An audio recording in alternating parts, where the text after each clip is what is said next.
The day I said no at church and found a surprising kindness. I walked into the church foyer that Sunday morning, still wearing my pajama pants from the previous night's sleep. The smell of coffee and freshly baked bread greeted me as I stepped past the heavy wooden doors. But what caught my attention was the group of people gathered near the entrance. "Hey there," one woman said with a smile. "You're just in time for our weekly discussion about the latest viral trend." She gestured toward a whiteboard covered in sticky notes and markers sprawled across it like confetti. I hesitated, unsure if this was an invitation or a trap. The group had already formed a tight circle around the board, their heads bent close together as they debated something I couldn't quite make out from where I stood. "Come on," another man urged. "We're talking about how we can all be more like Jesus." His voice held an edge of excitement that made me feel slightly uneasy. I took a deep breath and stepped forward. "Excuse me, but I don't think I'm ready to talk about being more like Jesus right now," I said carefully, hoping my words wouldn't cause any offense.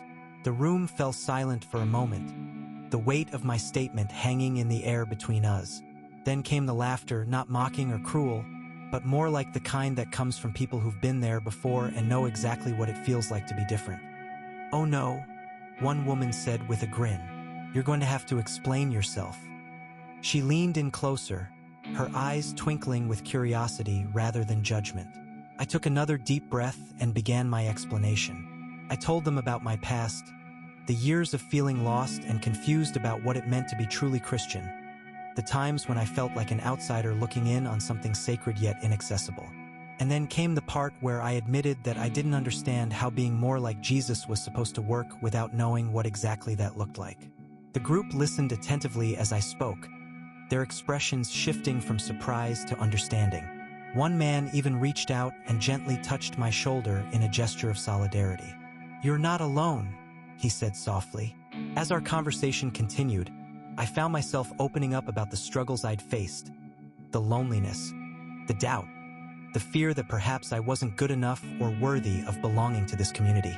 And yet, as each person listened and shared their own stories, I felt a sense of connection begin to form between us. "You know," one woman said after a while, "sometimes we need to be reminded that it's okay to not have all the answers." Her words struck me deeply because they echoed exactly what I had been feeling for so long now. The pressure to appear perfect in every way possible, even if that meant pretending I understood things I didn't. The group nodded in agreement, their faces lit up with warmth and compassion. "We're all just trying our best," another man added, "and sometimes it takes a little bit of time before we find where we fit in." He looked at me directly now, his eyes filled with genuine empathy. "You know what's amazing?"